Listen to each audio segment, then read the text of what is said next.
Ćao YouTube, danas ću vam pokazati kako izraditi svoj Facebook profil. Odete na internet, na Google odnosno, kucate gmail i pritisnete ovo prvo. I odete izradite korisnički račun. Kucate vaše ime, ja neću svoje kucati, nego tamo, na primjer, Emil Ibrahimović, na primjer.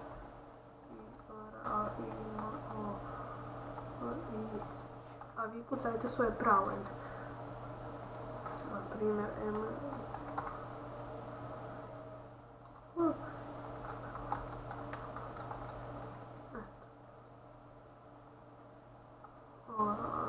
Svoju lozinku stavite koju vi hoćete.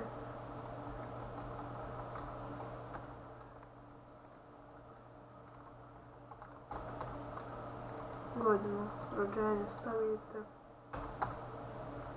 mjesec u kojem ste se rodili i dan kada ste se rodili. Izaberete spol koji ste. Ovo nemoj i ovdje upiše ovdje što nam piše.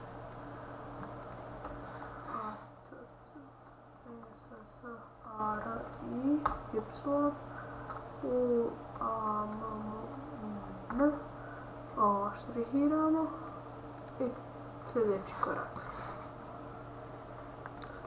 korak.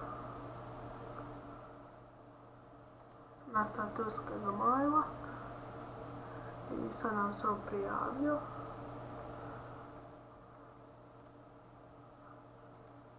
I kliknemo, opet odemo na Google. Kucamo FACEBOK.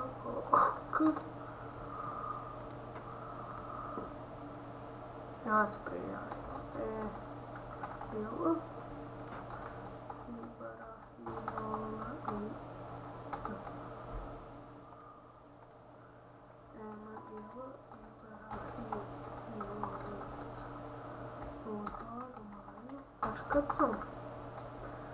Sad kopiramo.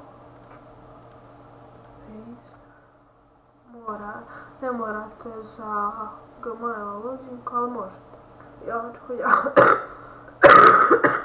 Ja na primjer hoću. Naberite spol, muško. Godinu morate imati 14 godina, koliko. Ovo iksira. I ovo je vaš Facebook profil. Preskoči. Ovo sve preskočite pa onda naknadno radite. Eto. To je bilo to.